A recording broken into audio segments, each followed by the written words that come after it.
Thank you.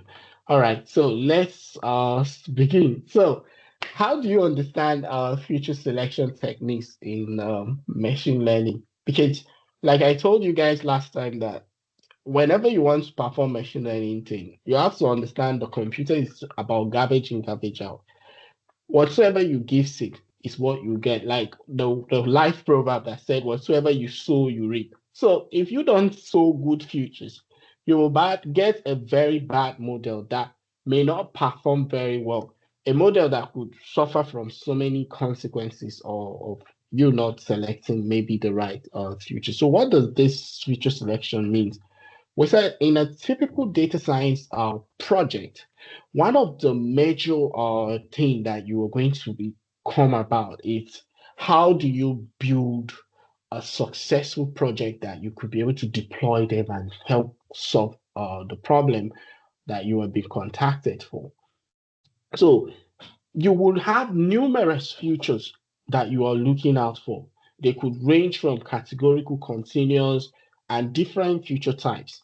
But not all these features will be crucial for that task.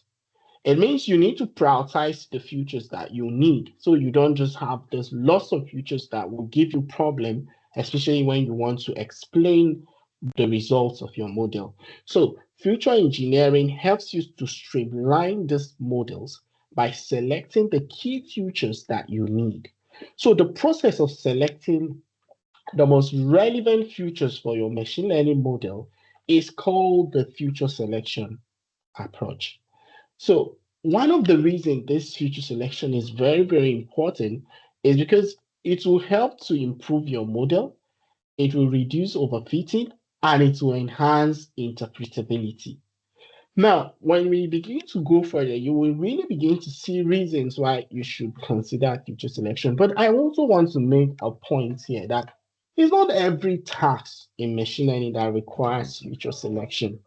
So sometimes your tasks will come in different handy. So it also makes sense for you to understand your tasks before you'll be able to begin to think about the kind of feature selection you want to delve into. So examples of approaches that you could need feature selection, like we have looked in our previous classes, predicting customer churn, medical diagnosis, and financial forecasting. Because I do apply a lot of data science techniques in the area of medicine, I could be able to talk about the medical diagnosis the project. One of the things I noticed when I was working on this COVID-19 genomic data set was that I have a lot of genetic variants, so many of them. So the first stage was to screen them. How do I identify genetic variants that are most likely susceptible to the disease in patients? So the first thing we did was to develop a sort of a screening using either GWAS or log odd ratio. So when we filtered this variant, we had around 2,000 plus 1,500 above. So the next thing we said was, okay, this is also too much because 1,500, 2,000 features is quite much. You could imagine the complexity these features could create. So we have to begin to think of, okay, what other approaches could we begin to do? So that was how I started exploring all the feature selection techniques that were out there and then finding the best features selection approach that prioritize these features for me. So finally, when I was able to, reduce this feature, keep filtering them, I ended up having around 16 genetic variants. So it was this 16 genetic variants that I used to build my final model and even subsequent web app that I developed from it. So the same thing in area like customer churn. You will discover you have so many irrelevant features, and you really need to predict, if that customer is going to turn up or if that customer is not going to show up. And the reason is because you're going to see what makes the customer feel interested in your services or maybe your product. Then you begin to find a way to draw the attention of that customer so you could keep them as much as you can to continue to prioritize it. Because one of the aim of that churn approach is to find customers that are likely going to be loyal to you, or they will never want to patronize you. And then you could see the reason why they don't want to come back to get your services or product, or you could be able to see what is they are interested in, and you continue to improve in that line. So that kind of approach, you have to make sure that you select the right futures that gives the right signals. And you are going to have so many noises that could affect it. So the future selection is a critical step in the machine learning pipeline, especially when you're dealing with high dimensional data set. So why is the future selection very important?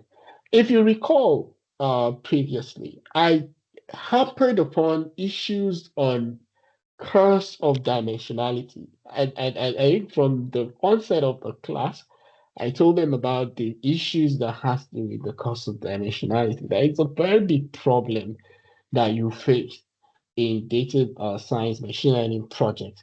Now, the curse of dimensionality, it slowed down the training data in the training phase of the model, and it increased the use of uh, memory. Also, the reason is because remember I told you guys that everything we're doing is trying to put them on the XY Z plane. Now, anything above the third dimension, we begin to struggle with it. Now, for example, in 1D, that's one dimension, where you have a very straight thing, a line like this, it's very easy for you to approximate the point because you could easily find the neighborhoods. They are all close together. So all what you need to do, for example, you could think of taking maybe an average, and then from there you could be able to know what those things mean. But the moment you move to 2D, you see that it becomes quite complex because now you have to have the y and the x plane. So now when you have this xy plane, you now have to be able to approximate this true value from the neighborhood. So in other words, the neighborhood will tend to kind of increase, and then you begin to struggle to find the best possible way you can optimize this process. So the more you now move to the 3D dimension as XYZ plane, it also increase. Now, one thing you have to know that that's a hard NP problem. Now, when we talk about hard NP problem, it means the computational size begin to increase. So when you are in the one dimensional plane, you just have your n to be equal to 2. When you move to the two-dimensional plane, it's not going to be a case of 2 to the power of n. So now, like, this moves to become 3. So the n will become 8. Then when you move to the 3D dimension, it also increases again to n26.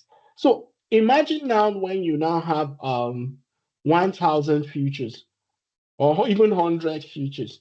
You see that it becomes so complex for your model because your model is interested in finding the best optimal way in order for him to capture each of these neighborhoods in the data set as spread in that plane. So that's where you begin to see us. We talked about previously dimensionality reduction approaches that we said it takes them and projects them in a lower dimension and then pretend that these high dimensional data sets are in a lower dimension and then find out relationship that exists between them. And that's why I told you guys, I say the PCA, does the linear combination stuff. And then through that linear combination stuff, we looked at what the variability captured by the principal component. And I told you, I said most of the time, the first two dimension captures that variability. And it is on that note that we will now say, okay, based on the variability we have been able to explain, we can be able to go ahead with our subsequent analysis. But today we're not going through the route of dimensionality reduction, but rather we want to see, even if when we have there's so many futures, can we be able to find a way to prioritize them and select the futures that are more relevant to our problem? So you could see the problem go on and on and on when you continue to increase the dimensions. So this issue of how do we reduce the dimensionality in order to improve the computational efficiency. And I told you at the beginning of the class, if you could remember, that the major issue is that these things will take time. Imagine when you have maybe 100 features and you're using models like support vector machine or even KNN, because those sort of model, what they do is they have to look at all the data points, like regurgitate them. And then at the end of the day, they will now start trying to find the neighborhood and all that. For example, in the case of KNN, it takes a lot of time. Imagine when you have 1,000 futures. Some of these things could take you hours or even ages. Although with computational resource, you could be able to do them now within a short period of time, but it could still take a lot of your time. So the computational efficiency is crucial. And for us to do that, we have to find a way to reduce the dimensionality. And like I said, one way is to use the future selection. Another way is to use the dimensional reduction techniques that we have already looked about in our subsequent classes. So by trimming redundant features, the model will train faster, it will require less storage, and also reduce the hardware demands.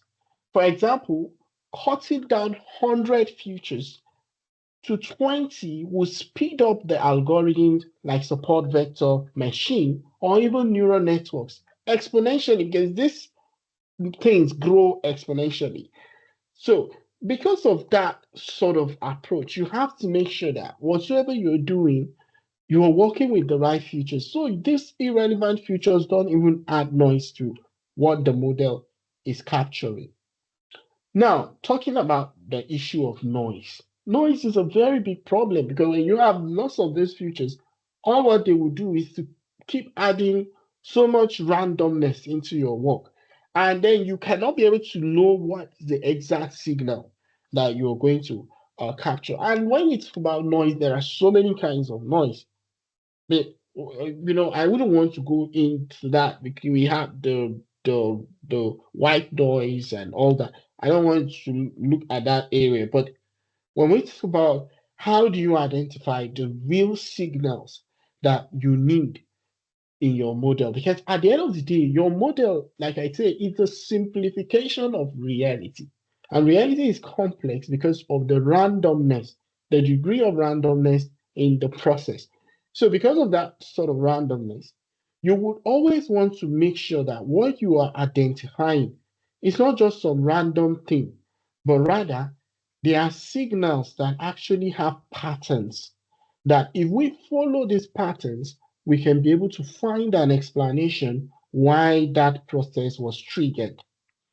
So, for example, a non-predictive feature, such as the random ID in the customer data, acts as a distraction, while noisy feature is a sensor error, inject false patterns. So you need to eliminate the irrelevant noise or the noisy features in your model in order to enhance accuracy. So sometimes these things will slow down, gives you some level of inaccurate predictions and make your life so messy because they are not contributing anything, rather they are dragging, the whole thing down. So you need to remove irrelevant features to sharpen the model focus on meaningful signals. For example, dropping the timestamps from a disease prediction model improves the AUROC curve by 15% if the timestamps are not casuals. So there are situations where you don't need the time stamp, You have to just treat the whole process as a static uh, uh, futures. So because they are static futures, you don't need these types of stamps. They would just be there as redundant data set. So because of that, you need to find a way to do away with it. And you could imagine doing away with it, improved your model by 15%. So you can imagine what you're missing out because 5% increase is quite a significant increase. Even 1% in some processes is very important. So because of that, you can not afford to miss out 15% just because you have some timestamps that are not relevant to the problem. But in the case where maybe you are talking about causalities, it becomes very important because you want to know when that particular incident occurs. So it becomes more like a Markovian sort of processes where you look at certain evolutions and then how these things are going to absorb. So because of that, you will want to do away with the timestamps. So you have to again understand if it's important or if it's not important. Now, talking about the performance of the model, the accuracy of the model, one of the issues you are likely going to face is the issues that has to do with high bias or underfitting, or the issues that has to do with overfitting or high variances. Now, when we talk about this problem of underfitting, most of the time you will discover that there is a high error in the training set and there is a high error in the testing set. And you will see it when you even try to visualize the estimates. You will see that the model completely miss out so many of the points that it's supposed to capture. And you could see here, this representation shows you that this problem was not doing well when you use a linear fit, like a linear regression to capture it. Reason being that you completely missing out so much of the points that are supposed to be included in it. So why should you settle for example, regression? You have to think about how do you explore other approaches to know what is the problem, because clearly you could see that this particular problem is more looking like or something that has to do with a polynomial set of models that could be able to capture it. But another issues that may be coming from them is that because of some of the noise you have, you cannot, your model begin to really struggle to capture these patterns. So that struggling that is struggling, it makes it to really perform very awful. And you see that from the error, that the training error will be high, the testing error will be high. So sometimes it's not just a problem of the model that you use. It's not the fact that you use a linear regression or a nonlinear model, but the fact that you have features that are actually contributing to that worse performance that you're getting. So the issue again with overfitting is that overfitting, on the other hand, will try to, in the training set, you will discover it's doing very well because it's going to try to identify, very good pattern. So when you look at the scores in the training set, you will have these perfect, nice looking scores. But then the problem starts when you now begin to validate the model on the testing set. When you now check the performance on the testing set, you will discover it will drop drastically. So I say in the training set, you have 99% of accuracy. But then you now said, okay, now this model seems to have learned a lot of good things. Now let me validate it on the testing set. Now, the moment you do that, you now have maybe 40% or 50%. That shows something is not adding up. It really shows that your model, what it captures in the training set was nothing but noise. It was not memorizing the right things. Instead, what it memorized were completely noisy patterns. So we said that we need to find a way to avoid that kind of situation so we could improve on generalization. Our target is the optimal. how do we build that model that is not necessarily having to find everything? It will be having some errors, but it's generally have a way of following up that pattern. For example, if you really looked at these three pictures, you would see that the first one completely omits more of these guys here. So this kind of model doesn't look right. But on the other side, on the optimal, you will see that it tried to find a way to adjust, to capture them. So this is the kind of model we are looking for, not necessarily something like this. But again, the reason we are struggling in the testing set is because the training set have uh, captured a lot of noise. So future selection can be one of the solutions to help us to improve this generalization, to extend it to the testing set. Although I have seen a situation where this arises as a result of probably lack of standardization of your data set. I've seen that lack of transformation because sometimes you transform the training set and then the testing of validation sets, you didn't transform them. So when you do that, you will notice the type. So sometimes it's not entirely on future selection. The generalization could be coming because you did not do the standardization on the testing set as well. So whatever you do to the training set, always try to do that to the testing set. Another issues I've seen, again, is sometimes the way the futures were arranged in the testing set was not, or in the training set was not how it was arranged in the testing set. So that misalignment too could contribute. So it may not be entirely, the overfitting may not be coming from just future selection problem, but it could come from other problems. But I wanted you to understand that it could be the future selection that is causing the overfitting. So we have to find a way to reduce this random fluctuations in our future. So we say the future selection simplifies the model by reducing their capacity to chase outliers. And then a random forest with 50 futures might achieve 85% of accuracy in the testing set versus 70% with 200 futures due to overfitting on irrelevant correlation.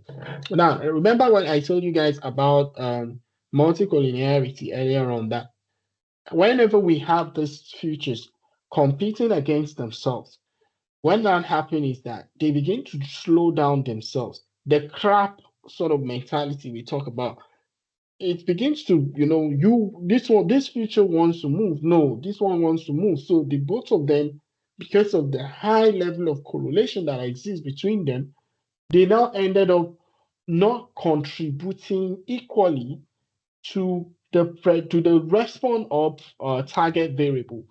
So we need to make sure we are actually fielding the best team, which is, I remember one of I don't know if you watched over the week the match played by Nigeria with Zimbabwe. And then a lot of comments I read, people talk about, oh, why could Nigeria have this class players playing in different leagues in Europe and all that, but yet they couldn't do anything. They still ended up drawing even at the 89 minute. And there was so much anger and all that. But then when you looked at it from another angle, you would see that it's not just to have the class players. The question we need to ask ourselves, are these players collectively working as a team to score the goal? Or there is this one person or two person or three person that feel I must be the star of the match? So this individualistic mentality will cause the winger, for example, to begin to have friction with the striker. And then the two of them, when they're supposed to pass, they all want to score. So that makes them to end up not scoring the goal. So that's also how it is with futures. When you now have so much of these futures, if they have this high level of correlation existing among them, they wouldn't be able to achieve the purpose that they're supposed to achieve. So it makes sense if you're able to understand on time that which features and which features seems to be contributing or um, seems to be struggling with each other. Which of them are competing against themselves? How do we prioritize the most important feature? And then there are matrices that you could use to be able to determine how you could prioritize them and which feature you should pick and which other one you should let go. Sometimes, you find this inherent bias inside you that wouldn't want you to pick one over the other. So these metrics will help you to be able to deal with these issues, on time. So we said make model easier to interpret and to explain. Now, I'll leave you with this picture of Albert Einstein, which he said, I know all the answers. It's the questions I don't understand much. So imagine when you have so much of these features, you wouldn't really struggle to understand and explain your results to people because now you have so much features. So how did the model arrive at its decision becomes a problem. So make sure you work with fewer features in order for you to arrive at a clear decision logic. At the end of the day, you're not just trying to build these complex things. Always have it at the back of your mind that how do you simplify complexity to become simple? How do you make people to understand the world not in a complex way, but in a simple way?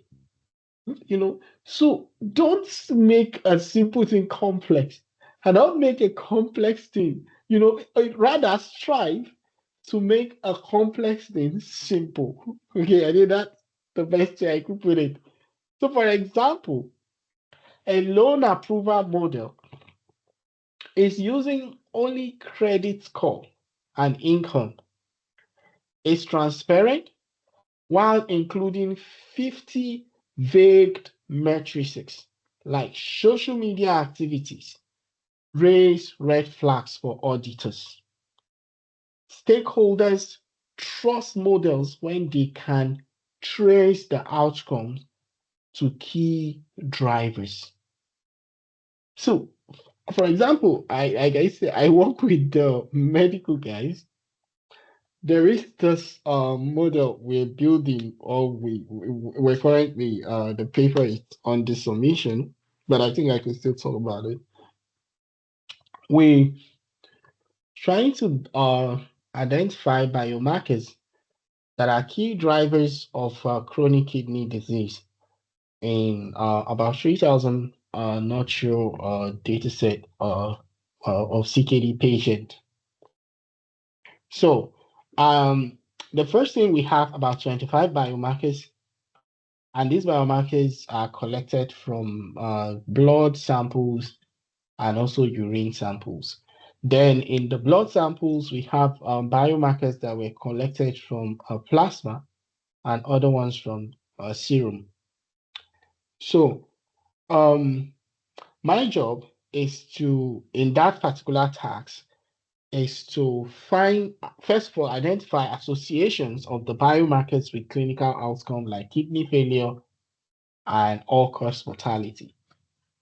So after doing that, then I said, okay, we want to know which of the biomarkers are statistically significant. And then I do all this statistical tests, and then I show them, okay, this one is this one is that. The next thing they said, okay, we want to know in 4 or 5 years, 10 years, how many patients are going to have survived or remaining or have died from chronic kidney disease. So now I'll now look at the clinical outcome like kidney failure and all-cause mortality, and then I develop survival models and then give them the prediction.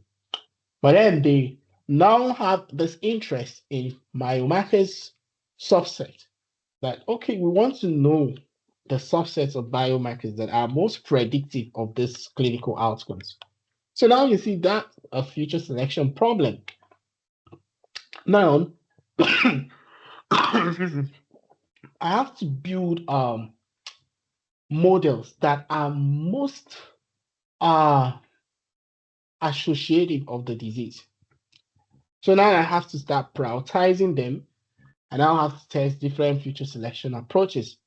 And then in the time series sort of approaches, because this becomes more like a time series issues, because I'm looking at this uh, problems that have to change over the period of time. I cannot use the static approach. Now I have to build a model that incorporates the time series of future abilities. And then I have to score them using some statistical matrix like the C statistics. And then at the end of the day, I came up with, for example, I think in kidney failure, we had like 4 biomarkers. And then in all-cause mortality, I now had like 10. And then they were like, no, 10 are much because we need to check or follow up these patients. But 10 out of 25, it's just like 15 that were out. We think at the lab this is still much, and I was like, okay, it's fine. And then I went about looking out for different combinatory analysis I did, and then I ended up identifying around 5. And they were like, okay, now 5, it's fine. We like this 5. Now we could maybe use this 5 to follow up and see. So because the one of the reasons is that stakeholders have to, prioritize the scarce resources they have. So you cannot, give them everything because they cannot test these things, for example, in a follow-up study. So future selection is not just helping you to interpret your model, but it helps you to give them an explanation. And then they could now pick those key drivers of that particular model, and they could follow up for actionable